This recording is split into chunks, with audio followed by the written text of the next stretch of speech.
अब देखिए, नरेश मीणा ने कभी भी बीजेपी प्रत्याशी पर हमला नहीं किया, उन्होंने सीधा सीधा कांग्रेस प्रत्याशी पर हमला किया। और बीजेपी प्रत्याशी पर तो सीधे सीधे कांग्रेस भी नहीं हमलावर हो पाई, कांग्रेस ने भी सीधा सीधा हमारे नरेश मीणा पर हमला किया। तो जिस तरह से कांग्रेस और नरेश मीणा आमने सामने नजर आए, क्या उसका फायदा बीजेपी को मिलता है क्या, ये चुनाव परिणाम के बाद सामने आएगा। लेकिन एक बात स्पष्ट है कि यहां पर ये चुनाव नरेश मीणा की वजह से किस कदर जाएगा, किस किस दिशा में जाएगा, ऊंट किस करवट बैठेगा, ये जरूर यहां पर सामने आने वाली चीज है।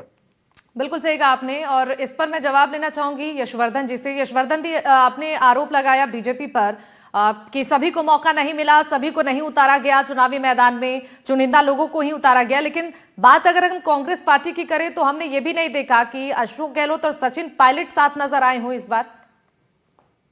देखिए, जैसा अभी विश्लेषक महोदय कह रहे थे, पहले तो मैं करेक्ट कर दूं, प्रहलाद गुंजल जी लगातार वहां एक्टिव थे, और हमारे अशोक चांदना जी जो वहां के प्रभारी थे, उन्होंने तो इस चुनाव को ऐसे लड़ा जैसे इंडोली में चुनाव चल रहा हो। उन्होंने तो बिल्कुल खुद के चुनाव की तरह, अशोक चांदना जी ने बहुत मजबूती से कैंपेनिंग की, और प्रहलाद गुंजल जी तो, मैं खुद वहां मौजूद था, प्रहलाद गुंजल जी तो पूरे वक्त वहां ही थे, कहीं गए ही नहीं, वो तो लगातार चुनाव प्रचार में लगे हुए थे।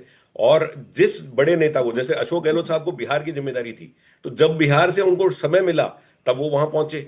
तो जरूरी नहीं है कि पूर्व मुख्यमंत्री और उप मुख्यमंत्री का एक साथ ही कार्यक्रम हो। पूर्व मुख्यमंत्री को जब समय मिला तब वो पहुंचे, तो बिहार में व्यस्तता के कारण वो गहलोत साहब ज्यादा समय नहीं दे पाए, लेकिन वो दोनों बार गए वहां पे, और दोनों ही पूर्व मुख्यमंत्री और पूर्व उप मुख्यमंत्री दोनों वहां मौजूद रहे। दोनों ने अपनी अपनी टाइम के हिसाब से और रोड शोज भी किए, प्रचार भी किया। तो हमारी पार्टी तो पूरी तरह एकजुट थी, कहीं किसी से पूछने की जरूरत नहीं थी कि हम अंता जाएं कि नहीं जाएं।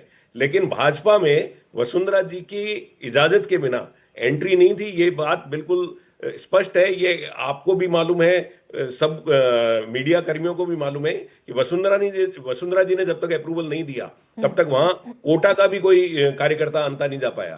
तो इसलिए जो हमारे मंत्री हैं जिनके नाम लिया आपने, नागर साहब, जबकि उनके धाकड़ बहुत बड़ी मात्रा में वोट थे, लेकिन मंत्री होने के बावजूद उनको वहां नहीं बुलाया गया, क्योंकि वहां एंट्री नहीं थी, उनकी इजाजत नहीं थी। और कांग्रेस पूरी तरह एकजुट होकर चुनाव लड़ रही थी। उसी के कारण आप ये नतीजे जो आ रहे हैं आप ये देख लीजिए। और जैसा एक बात और अभी जो खुलासा कर रहे हैं, जो हमें तो पहले से मालूम थी, कि जो निर्दलीय प्रत्याशी है उन्होंने भाजपा पर कभी अटैक नहीं किया, उनको काम यही दिया गया था। ये देवली उनियारा में भी यही ट्रेंड था कि भाजपा पर कोई अटैक नहीं करेंगे निर्दलीय। झुंझुनू उपचुनाव में भी जो निर्दलीय चुनाव लड़े थे, जो अंता में नरेश मीणा के साथ खड़े थे, उन्होंने भी कभी भाजपा पे अटैक नहीं किया, क्योंकि उनको टास्क यही दिया गया था कि आपको कांग्रेस पे अटैक करना है। और वही चीज अभी हमने अंता में देखी कि निर्दलीय ने भाजपा का नाम तक नहीं लिया, क्योंकि टास्क यही था कि आपको कांग्रेस को डैमेज करना है। लेकिन वो कांग्रेस को डैमेज कर नहीं पाए, तो देवली उनियारा और झुंझुनू में जो सफल हुई, जो चाल सफल हुई थी, उसको अंता की जनता ने भांप लिया। और ये चालाकियां यहाँ चली नहीं।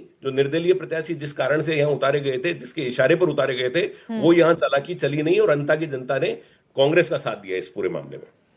चलिए ठीक है, एक बार फिर से सारिका जी के पास चलते हैं। इन सवालों पर जवाब तो लेंगे ही सारिका जी आपसे, लेकिन देखिए इस बार मुद्दों की जो अपनी अपनी पक्ष हैं बीजेपी और कांग्रेस के, हम बात करें तो साकली गांव में मतदान का बहिष्कार किया गया था, इसका कितना असर हो सकता है? और देखिए प्रदेश में सरकार बीजेपी की ही है।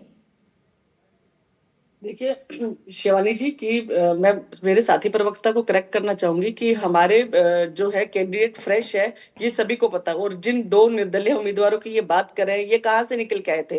वो एक कैंडिडेट तो इन्हीं के राज के अंदर मंत्री रहा हुआ था, और पूर्ववर्ती सरकार के राज खोलने का, लाल डायरी, ये शब्दों का प्रयोग कौन कर रहा था? तो इन्हीं का ही तो राजदार था, वो इन्हीं का ही तो है। वो भारतीय जनता पार्टी ने थोड़ा ना उतारा है। और रहा दूसरा कैंडिडेट जो यहाँ से चुनाव लड़ रहा है, वो किसका था? वो भी तो कांग्रेस से निकाला हुआ था, आपके दरबार में ही काम करता था। आपके दरबार से यहाँ जब आपका पेट भर गया तो आप लोगों ने यहाँ इधर फेंक दिया। हमारा उनसे कोई लेना देना नहीं है, अपनी मर्जी से वो उतरे हैं।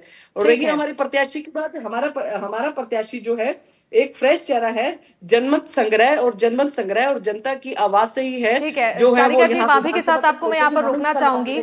आपकी बात पूरी करेंगे, एक छोटे से ब्रेक के लिए यहाँ पर हमें रुकना होगा, फौरन हाजिर होंगे, फिर इस पर जवाब देंगे।